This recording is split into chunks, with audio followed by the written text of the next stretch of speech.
Salut à tous, j'espère que vous allez bien, que vous vous portez bien. On se retrouve pour un nouvel épisode de Débrief Comics. La semaine dernière, on avait parlé de Daredevil, d'Échéance et du Marvel Icon sur Elektra. Aujourd'hui, je vais vous parler de deux kiosques, ça va aller beaucoup plus vite. C'est parti. Donc de quoi je vais vous parler? Je vais vous parler de deux récits qui pour moi ont le statut, pas de culte, mais presque, qui sont le Marvel Universe versus Wolverine et le Marvel Universe versus Punisher. Alors on pourrait penser que ce sont deux récits totalement indépendants. Ils ont été sortis en kiosque à l'époque chez Panini Comics et c'était réédité, alors pour les deux il me semble, en format Marvel Dark ou 100%. Ceux qui les ont, dites-moi dans les commentaires. Et de quoi ça parle? Alors c'est deux récits qui sont intimement liés. Donc on va avoir un premier prélude à The Punisher, Marvel Universe versus The Punisher, avec Marvel Universe versus Wolverine. C'est sorti en 2011 aux États-Unis, en 2012 en France. Au scénario, on va avoir Jonathan Maberry et au dessin, on a un artiste qui va bientôt revenir en France, qui va faire une tournée en juin. Il va se retrouver à Lille et à Bulle-en-Stock à Amiens et aussi de mémoire à Arras. Donc, si jamais, n'hésitez pas, il sera présent en semaine. J'ai pas les dates exactes, mais je sais qu'il sera présent.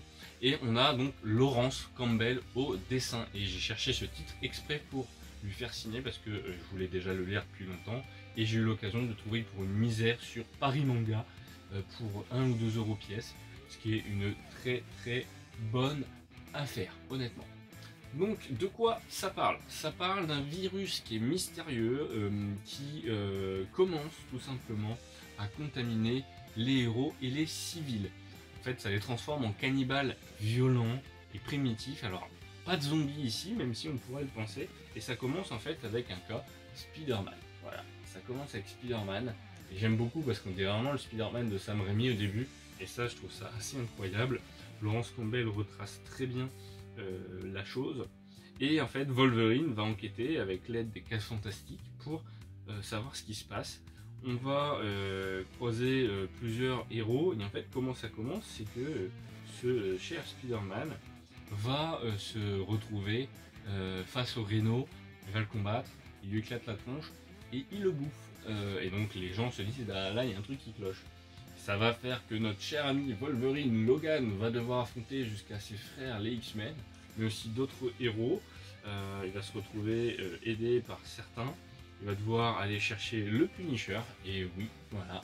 Il faut savoir que Laurence Campbell avait déjà dessiné le Punisher dans Punisher Max en 100%.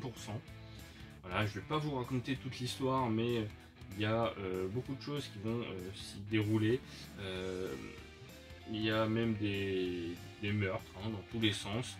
Il y a même Willy, le facteur des 4 Fantastiques, qui se fait empaler la tête ici, qui ressemble étrangement à Stanley. Sympa pour le père Stanley.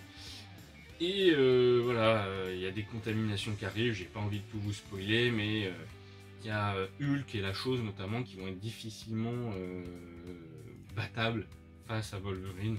S'ensuit un combat qui va mener vraiment beaucoup de monde dans le conflit. On va avoir aussi Deadpool qui apparaît pas mal de fois, qui a aussi été dessiné souvent par Laurence Campbell dans Deadpool Pulp et dans Synchrona où il y a aussi Wolverine. Très bon récit aussi qu'un jour je vous présenterai un one shot. Et donc voilà, ça c'est une petite Madeleine de Proust que je suis content d'avoir lu. Et en fait en regardant un peu les éditos qui parlent de ce qui se passe, voilà, on me dit et bah là il y a un truc, c'est quoi? Et bah c'est ça, voilà, c'est le Punisher versus The Multiverse n'importe quoi, l'univers Marvel contre le Punisher. C'est sorti en 2010, donc finalement ça se passe un peu avant, c'est sorti en 2011 en France. Et en fait quelques mois après, donc ça se lit après finalement, quelques mois après, la situation est bien pire. 99% de la population est devenue des monstres cannibales sur l'île de New York. Et Frank Castle, lui, est immunisé suite à différentes choses. On va toujours trouver le même scénariste au scénario, tout simplement, avec Jonathan Maberry, et au dessin on va voir un autre dessinateur qui a fait du Punisher, Goran Parlov, qui est toujours aussi incroyable au dessin. Et donc là on va avoir le droit à un Punisher qui 10 mois après combat toujours les mêmes monstres, cherche à abattre le patient zéro Spider-Man, et en fait il va devoir faire une alliance avec des humains et des monstres pour protéger les derniers humains sur Terre, qui essayent de lui rappeler que oui effectivement en tant que Punisher il était le Punisher, mais en tant que seul survivant maintenant il pourrait avoir une autre mission, être envoyé par Dieu. C'est un prêtre qui lui rapporte ça. Deadpool est dans le coup, même s'il est pour le coup attaqué par le virus, et le même point de départ, et le suivant c'est le patient zéro, Spider-Man, qui a fait ça. Donc voilà, on est toujours dans du ultra violent, du post-apocalyptique, voilà, c'est toujours tragique comme récit, et c'est du tout bon, sincèrement. Si vous avez l'occasion de tomber sur ces deux titres, je vous donne mon avis très rapidement. C'est du tout bon, du tout cuit, et sincèrement, ça se lit sans fin. Vous pouvez les lire indépendamment, c'est mieux si vous avez les deux. Je vous spoil pas forcément le récit en complet. C'est l'occasion que ça peut se trouver pour 2 euros. Ça valait 5,40 € à l'époque. C'est également trouvable en hardcover normalement, mais plus difficilement trouvable en occasion.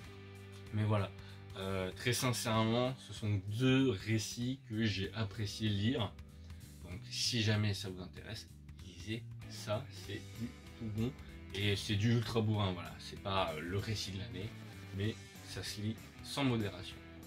La prochaine fois, de quoi on va parler, je ne sais pas encore. J'ai 2-3 choses en tête. Je pense peut-être au premier numéro de Six Hand, One Hand Six Finger plutôt, avec notamment notre cher dessinateur que je vous ai présenté, qui est toujours Laurence Campbell. Donc peut-être que je vous parlerai de ça, de mon impression. Peut-être que j'aurai lu le tome 2 d'ici là et je vous présenterai le tome 1 et le tome 2. Mais en tout cas, voilà, j'ai des choses de côté, il faut que je lise un petit peu aussi pour me rattraper.